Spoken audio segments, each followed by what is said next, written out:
Olá, crianças, tudo bem com vocês?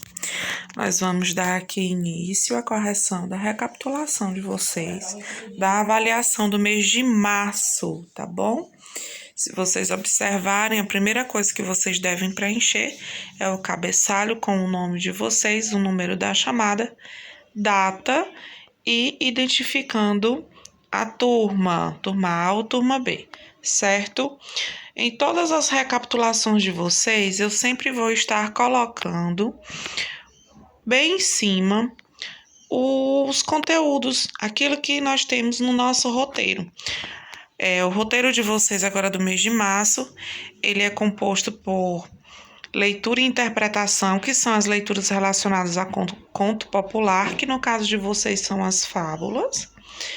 Nós temos a parte gramatical, onde vocês estão estudando a linguagem figurada e interjeição.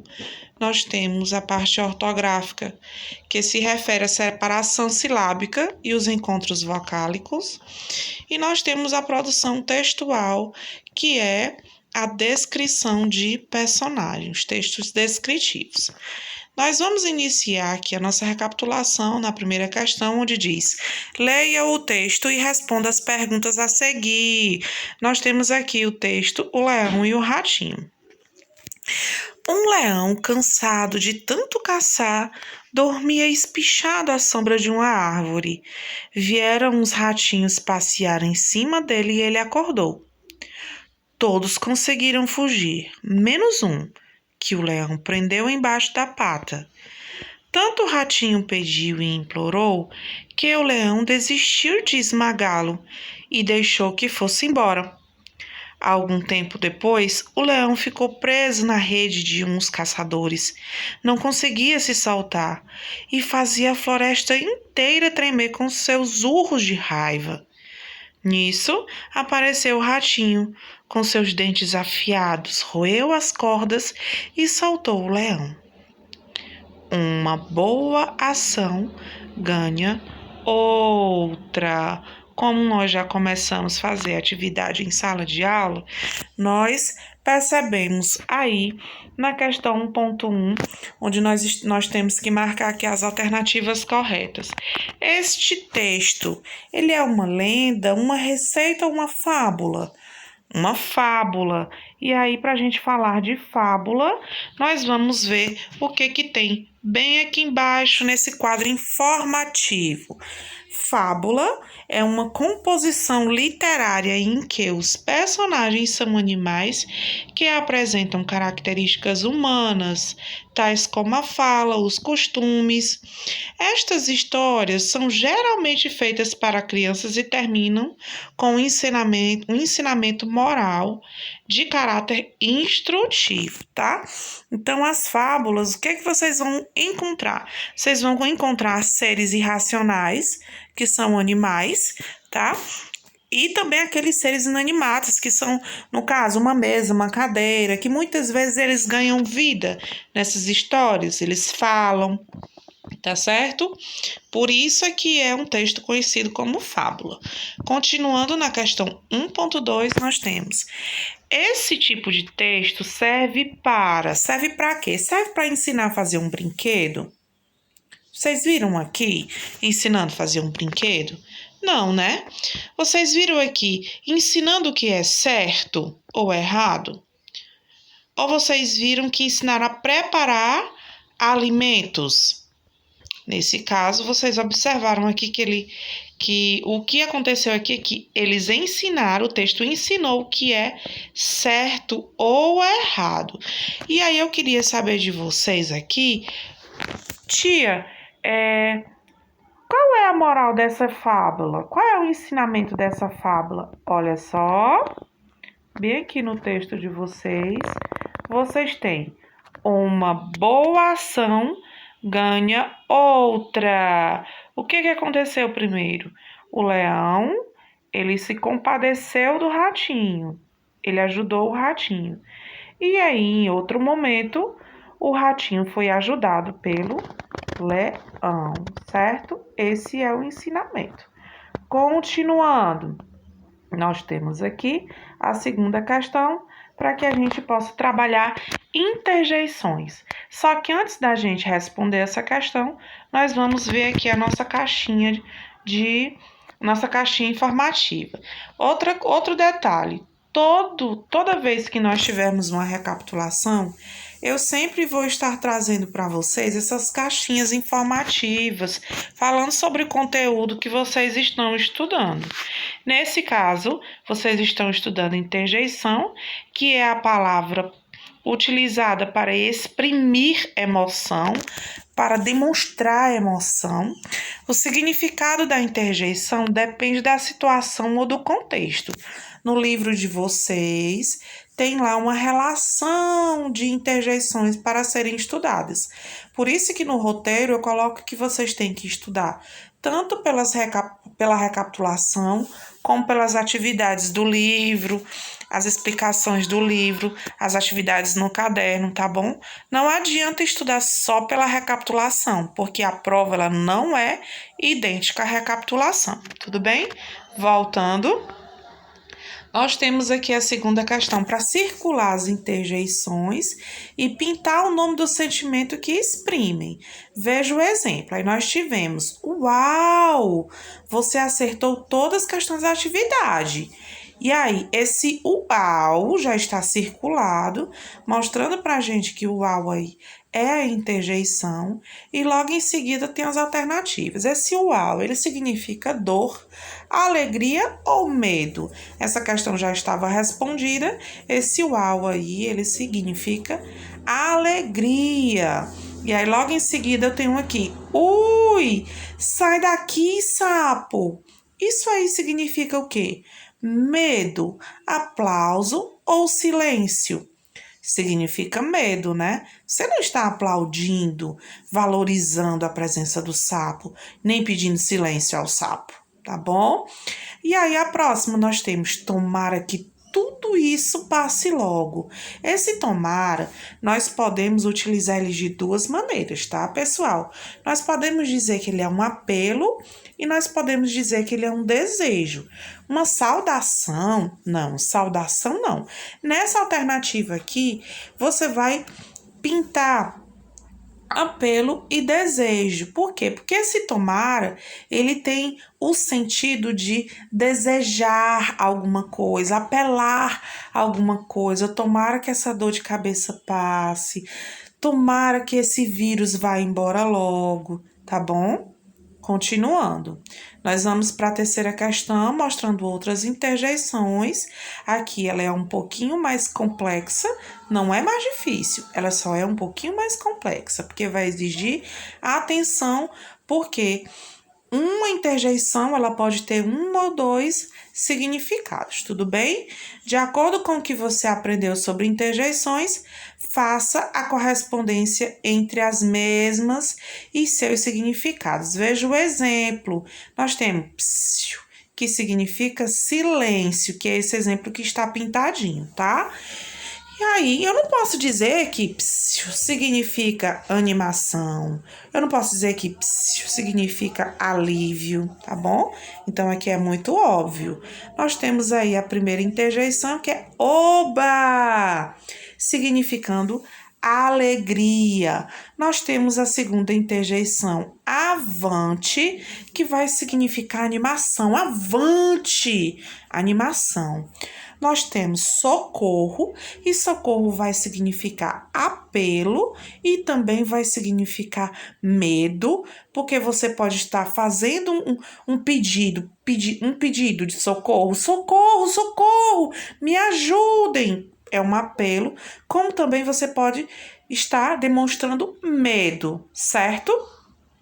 Agora nós temos uau, que pode ser expressando alegria e também pode ser expressando surpresa. Nós temos tomara, que nós já trabalhamos ela na questão anterior, que é apelo ou também um desejo. Nós temos bravo. Bravo aqui eu posso dizer que é alegria. Bravo! ou eu também posso dizer aplauso, tá? Porque vai significar vai ser uma demonstração de alegria, de que você está aplaudindo alguém, é nesse sentido. Se eu disser ufa, significa o quê? Alívio. A próxima, credo. Credo vai significar medo, reprovação. Credo, uma caranguejeira. Credo, você não conseguiu terminar a avaliação sem colar na prova. Credo, certo? Se eu digo basta, é reprovação, é uma reclamação, tá? Como também pode ser uma advertência. Se eu disser assim, basta, criança, já chega de conversa por hoje durante a aula. Parem de conversa paralela. Basta. Se eu disser adeus, é uma saudação, né? Eu estou dizendo adeus, tchau, é uma saudação. E nós temos cuidado, cuidado, coleguinha. Não ande descalços, é perigoso, é uma advertência, tá? E aí nós vamos partir agora para o próximo conteúdo, que é falando sobre linguagem figurada. Gente, a linguagem figurada ela é muito confundida com os provérbios, tá? Muitas vezes eles têm sentidos super parecidos, mas não menos importantes.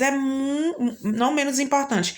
É muito interessante você estudar a linguagem figurada. Além de ser interessante, é muito legal. Nós aprendemos muito e nós podemos até conversar com pessoas mais velhas, nossos avós ou bisavós, tataravós, que algumas crianças ainda têm esse prazer de ter, tá? Então, assim, a linguagem figurada é aquela em que a palavra ou frase expressa uma ideia através de uma outra palavra ou frase, se utilizando de uma certa semelhança que pode ser real ou imaginária, tá certo? Por exemplo, vamos logo para a parte prática. Nós temos a quarta questão pedindo para a gente fazer a correspondência entre as colunas, observando aí o entendimento entre a expressão e o sentido. Vamos lá. Aí no número 1 nós temos ter ouvidos afiados. Significa que eu afiei lá com o apontador os ouvidos? Não, significa escutar muito bem, ter ouvidos afiados. Joana Sofia tem os ouvidos afiados, ou seja, ela escuta muito bem, tá? Aí nós temos outra, que nós temos estar de ouvidos em pé. Aí eu tenho lá, por exemplo, Maria Eduarda estar de ouvidos em pé. Ele está de ouvidos em pé. Será que é porque ela trepou os ouvidos, pendurou os ouvidos em pé? Não, significa que ela está atenta. Se eu disser as paredes têm ouvidos, se eu chamar lá a professora Verônica, deixa eu te contar aqui um segredo. As paredes têm ouvidos. Então significa o quê? Não é seguro falar um segredo ali. Quando eu digo está de olho, bem aí no número 4, significa estar vigilante. Se eu digo aí no número 5, ideia brilhante, uma ideia muito boa, uma ideia genial, uma ideia maravilhosa. Se eu digo no número 6, coração mole, será que é porque ele tá mole igual gelatina? Não, significa sensibilidade. Ah, a tia Márcia tem um coração mole. Não, a tia Márcia é sensível, tá? Número 7. Ai, eu estou morta de cansada. Será que é porque eu estou morta de cansada? Morta mesmo? Morta, morreu, puf. Ou será que é porque eu estou muito cansada? Muito cansada, tá? Muito cuidado com esses sentidos, tá? Observem bem, existem várias expressões. Eu vou mostrar para vocês algumas outras aqui. Na quinta questão, é uma questão que foi pedida para ser uma questão pessoal, tá bom? Pedindo para você, perguntando para você se você conhece outras expressões que têm sentido figurado, pedindo para você pesquisar e escrever aqui embaixo. Quais foram as expressões que você escreveu? Eu trouxe aqui algumas expressões para a gente estar conversando sobre elas. Vejam só. Eu tenho aqui, ó, já vou colocar o exemplo na frase. Maria quebrou a cara. Será que é porque ela quebrou a cara? Não, significa que ela se deu mal, Maria se deu mal. O time de futebol da casa atropelou o time de visitante na última partida. Será que é porque os jogadores estavam todos motorizados, e aí atropelaram os outros jogadores? Não, esse atropelou, ele tem um sentido de quê? Que eles se saíram melhor do que o time visitante, ok? Nós temos aqui, João é uma pessoa joia. Esse joia aí, será que é porque ele é aquela joia preciosa de ouro, de diamante, de opala? Não, aqui significa que ele é uma pessoa legal, tá bom?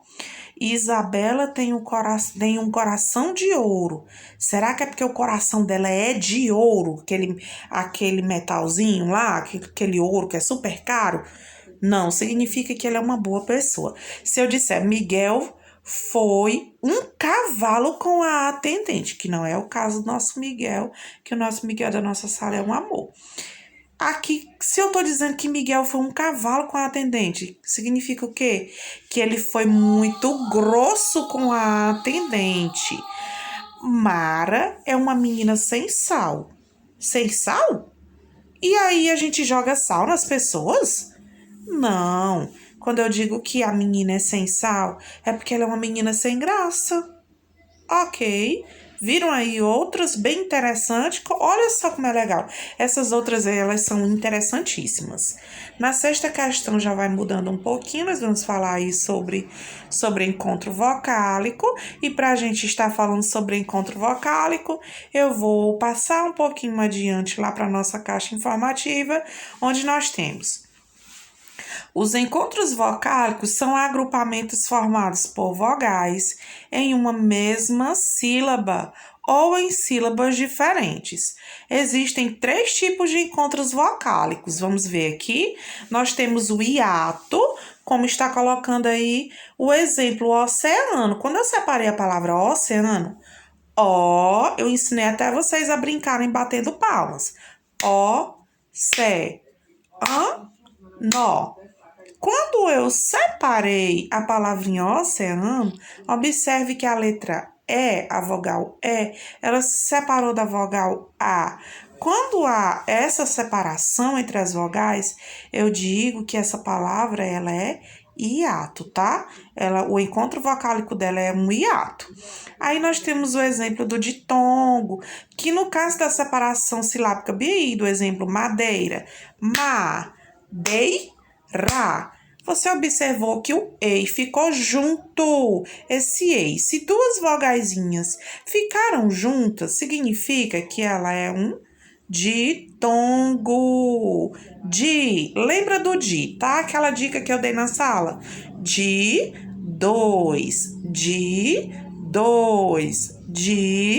Dois, tá bom? Agora eu tenho um tritongo. Eu tenho a palavra enxaguei. Enxaguei. Bem aí na sílaba guei, observe que o U, E, I ficaram juntos.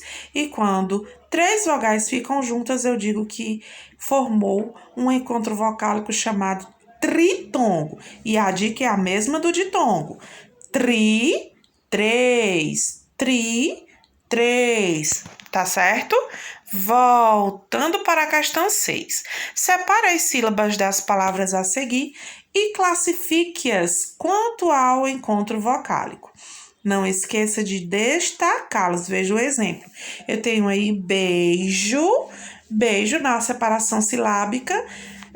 O E e o I ficaram juntos. E aí eu tenho um ditongo, tá bom? Já na palavra mamãe, nós temos a letra A e E.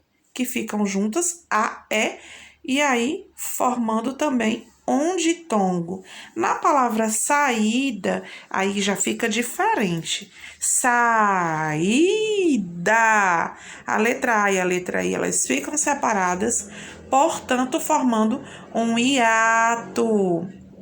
Agora, nós temos saúde, que é da mesma maneira de saída, formando hiato. Agora, nós temos saguão. Saguão. U, A, O. Estão juntas, formando um tritongo. São 3 vogais, do mesmo jeito da palavrinha Uruguai, que também forma um tritongo. Na 7ª questão, também uma questão pessoal. Pesquise, recorte e cole no espaço abaixo das outras palavras que possuam um encontro vocálico. Sinalize-os para facilitar a sua aprendizagem. Pronto, aqui eu coloquei alguns exemplos, né? Digitando mesmo aqui para vocês. Quem não conseguiu recortar e colar, pode escrever, pesquisar aí num dicionário de repente, né? Conversar aí com seu professor de reforço ou com sua família. Vamos lá. Nós temos a palavrinha pai. Percebam aqui esses exemplos, tá bom? E aqui também tem mais de 10 exemplos. Aqui é só para a gente conversar e reprisar mais ainda. Nós temos pai, que aí nós temos a letra A e a letra I. Nós temos pouco, nós temos O, U. Jeito, I. Fui, U, I. Muito, U, I. Pauta, A, U. Meu, U. Jeito, I. Quantia, percebam aí o UA do início e o IA do final. Nós temos moeda, OE, saída, AI, coelho, OE, iguais, UAI, quais, UAI, saguão, UAO. Para vocês